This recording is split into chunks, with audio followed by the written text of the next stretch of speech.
읽은 오늘 하나님의 말씀은 번제에 대한 이야기가 또 기록되어져 있습니다. 번제에 대한 보충적인 규례의 이야기예요. 번제에 대한 이야기는 레위기 1장에 상세히 기록되어져 있습니다. 오늘 이번에 다시 주께서는 번제에 집전할 제사장들과 일반인들이 가져야 될 몇 가지 규례를 좀 더 구체적으로 설명해 주고 계신 거예요. 여러 가지 규제가 있지만 특별히 제사장들이 번제단에서 매일 드릴 번제의 규례와 제사 드릴 때 주의를 기울여야 하는 그 복장의 규례, 그리고 또 번제단의 이 불을 어떻게 관리할 것인지에 대한 이 이야기들이 오늘 기록되어져 있는 겁니다. 하나님께서는 제사장들에게 매일 아침 저녁으로 번제단 위에다가 번제물을 드리게 하셨어요. 그래서 번제단의 불이 항상 꺼지지 않도록 하신 거예요. 아침 저녁으로 빠짐없이 드리는 그 번제를 상번제라고 이렇게 하는데, 아침 저녁마다 매번 드려져서 그 번제물을 통해서 불이 꺼지지 않도록 했고, 또 그 불씨를 잘 관리하기 위해서 여러 일들을 했던 겁니다. 그래서 이 상범제, 아침 저녁으로 드리는 이 제물은 오직 흠 없는 숫 양으로만 드려지게 됐고, 또 1년 된 어린 양으로만 드려져서 그 불씨를 관리하게 하셨던 거예요. 제사장은 아침에 번제단 위에 드린 희생 제물이 그날 저녁까지 타도록 늘 관심을 갖고 관리를 해야 했었습니다. 그날 저녁에 또 새롭게 드린 번제물은 다음 날 아침까지 타도록 또 밤새 그 불을 관리해야 하는 거예요. 번제단 위에는 항상 타는 희생 제물이 있어야 되고, 번제단의 불은 절대로 꺼져서는 안 되는 거였어요. 이것이 오늘날 우리에게 정말로 귀중한 교훈을 주는데, 번제단 위에 끊임없이 타오르는 불은 하나님을 향한 이스라엘의 끊임없는 헌신을 상징해요. 그러니까 제단 위의 불, 그리고 그 불이 꺼지지 않게 하기 위해서 제사장과 온 이스라엘 백성들은 하나님에게 집중하며 헌신의 삶을 살았다는 거예요. 혹시 그 불이 꺼지지 않도록, 그 불이 잘 타오를 수 있도록, 혹시 잘못되지 않도록 늘 관심 갖고 있었다는 거예요. 오늘 12절의 말씀에서도 그런 말씀이 기록되어 있습니다. 제단 위의 불은 항상 피워 꺼지지 않게 할지니. 13절에도 마찬가지, 불은 끊임없이 제단 위에 피워 꺼지지 않게 할지니. 중요한 것은 관심 갖고 매번 들여다보고, 그리고 어떻게 될까봐 조심조사하면서 내가 무엇을 해야 되는지 고민하고 하나님의 거룩한 제단 앞에 그 불이 꺼지지 않도록 관리하며 삶을 살았다는 거예요. 이것은 번제의 삶을 의미해요. 번제의 삶, 매번 하나님이 기뻐하시는 거룩한 삶의 헌신의 모습을 상징하고 있는 거예요. 우리는 우리 좋을 대로 살죠. 우리 편할 대로, 내가 하고 싶은 대로 하며 살아요. 하나님은 우리에게 나 중심의 삶이 아니라 하나님을 주인으로 삼는 하나님 중심의 삶을 살기를 원하셔요. 그 삶이 뭐냐면 번제의 삶이라는 거예요. 하나님이 무엇을 기뻐하실지, 하나님이 무엇을 하시기를 원하시는지, 하나님의 마음은 어디에 있는지, 이 고민이 우리 안에 있어야 하는 거예요. 로마서 12장에 보면 바울이 우리에게 그렇게 말하고 있어요. 너희 몸을 하나님이 기뻐하시는 거룩한 산 제물로 드리라, 산 제사로 드리라 라고 말해요. 여기서 말하는 산 제사는 내 삶의 모습이 늘 주 앞에 내려지고, 그리고 드려지고 헌신의 삶으로 말미암아 하나님이 기뻐하시는 삶을 사는 거예요. 다시 말해서 번제의 삶을 의미하고 있는 겁니다. 예수 그리스도께서 십자가의 번제단 위에서 자신의 모든 것을 불살라서 온전한 번제의 삶을 하나님 앞에 사셨어요. 하나님이 무엇을 원하시는지에 대한 고민을 가지고 목숨을 내어서 십자가의 고난을 당하신 거예요. 우리 자신은 늘 번제의 삶을 살아야 돼요.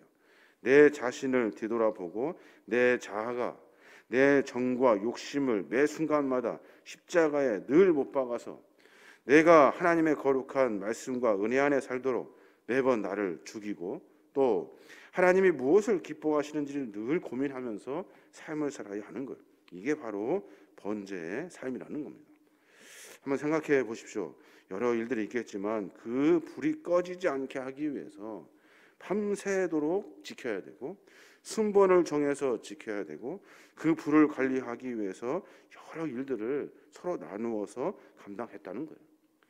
교회도 마찬가지입니다. 하나님의 거룩한 백성들이 하나님의 은혜를 누리기 위해서 번제의 불이 꺼지지 않도록 서로 자기의 헌신의 삶을 보여야 하는 거예요. 이게 바로 번제의 삶이라고 이야기하고 있는 겁니다. 이스라엘 백성들에게 하나님이 지금 그 이야기를 하고 계시는 거예요. 또 한 가지 우리가 들여다봐야 될 일이 있는데, 그것은 소제에 대한 추가 규정이에요. 소제는 뭡니까? 소제는 하나님 앞에 충성과 봉사의 삶을 다질 때 자발적으로 누구나 드릴 수 있는 제사예요. 소제에 드려지는 것은 뭐냐면 다른 제사와는 다르게 고운 가루 혹은 소산의 첫 이상, 그러니까 곡물들을 하나님 앞에 드리는 거죠. 이 소제에 대해서 조금 더 구체적으로 하나님이 말씀하셔요.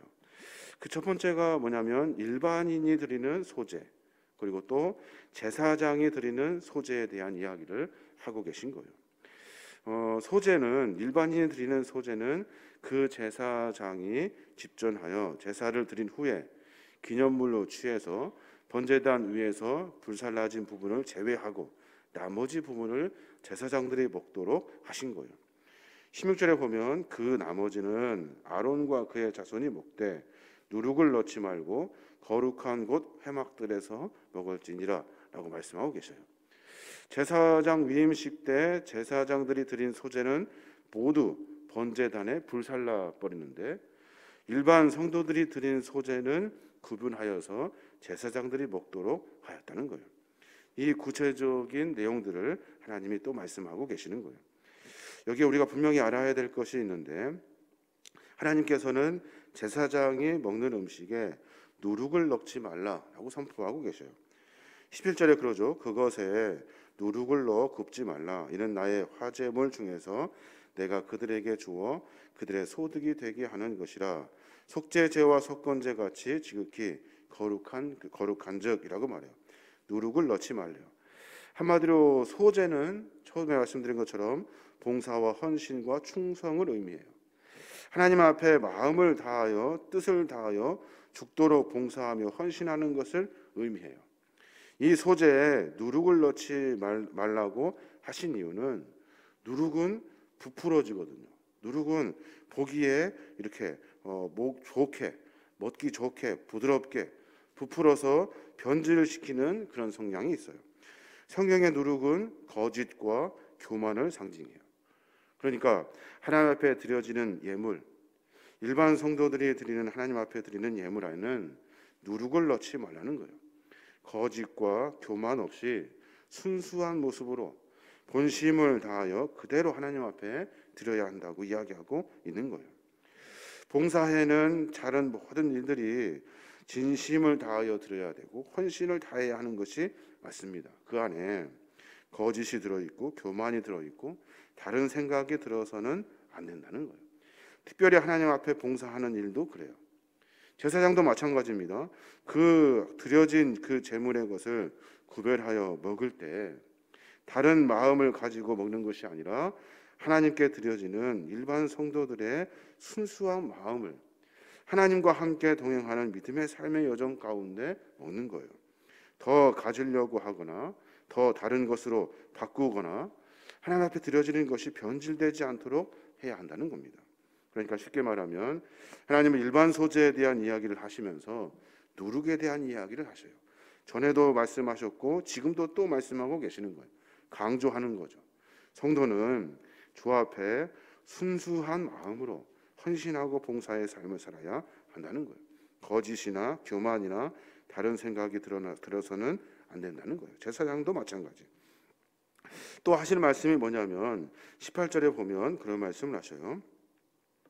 아론 자손의 남자는 모두 이를 먹을지니 이는 여호와의 화제물 중에서 대대로 그들의 영원한 소득이 됨이라. 이를 만지는 자마다 거룩하리라 라고 말씀하셔요.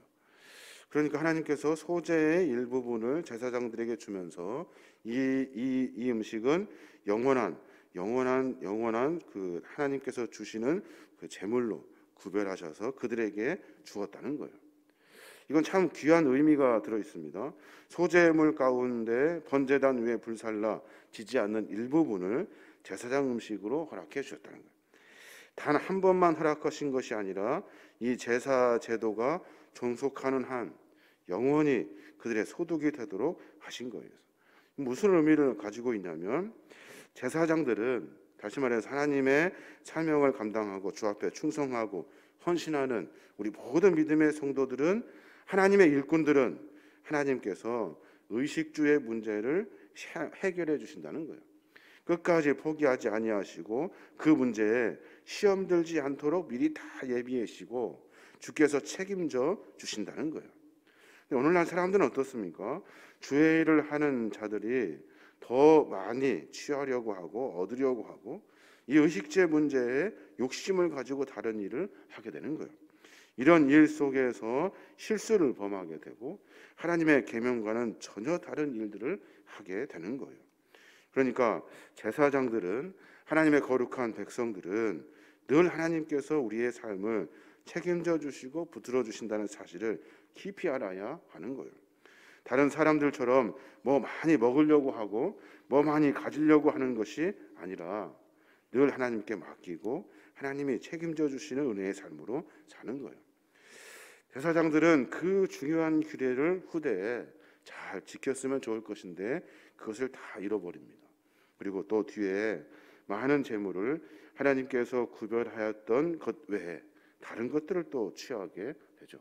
곡식뿐만 아니라 고기의 다른 부분도, 그리고 좋은 것은 자기들이, 나쁜 것은 하나님에게, 이스라엘 백성들이 완전히 변질된 삶을 살게 되는 거예요. 그래서 하나님이 최초에 약속하셨던 제사장과 믿음의 종들에 대한 거룩한 의식주의 문제, 그 문제를 하나님이 아니라 자기들이 해결하려고 하는 그 욕심의 마음 때문에 그런 겁니다. 오늘 하나님께서는 범죄와 소제에 대한 추가 규정을 말씀하고 계셔요.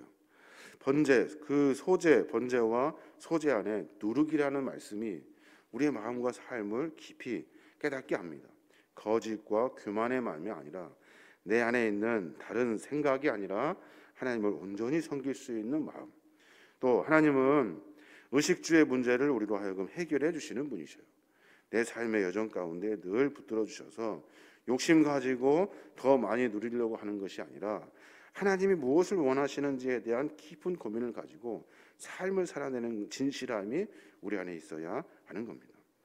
우리 삶의 모습을 점검하여 오늘 하루도 하나님께 맡기는 믿음의 삶을 살아야 합니다. 먼저 내가 주 앞에 헌신을 다하고 충성을 다하고 내 마음이 다른 것에 있지 아니하고 하나님이 무엇을 원하시는지에 대한 고민, 또 내가 내 욕심 가지고 삶을 살아내는 것이 아니라 하나님이 베풀어 주시는 그 은혜에 감사할 수 있는 귀한 믿음의 고백들이 있어야 하는 겁니다.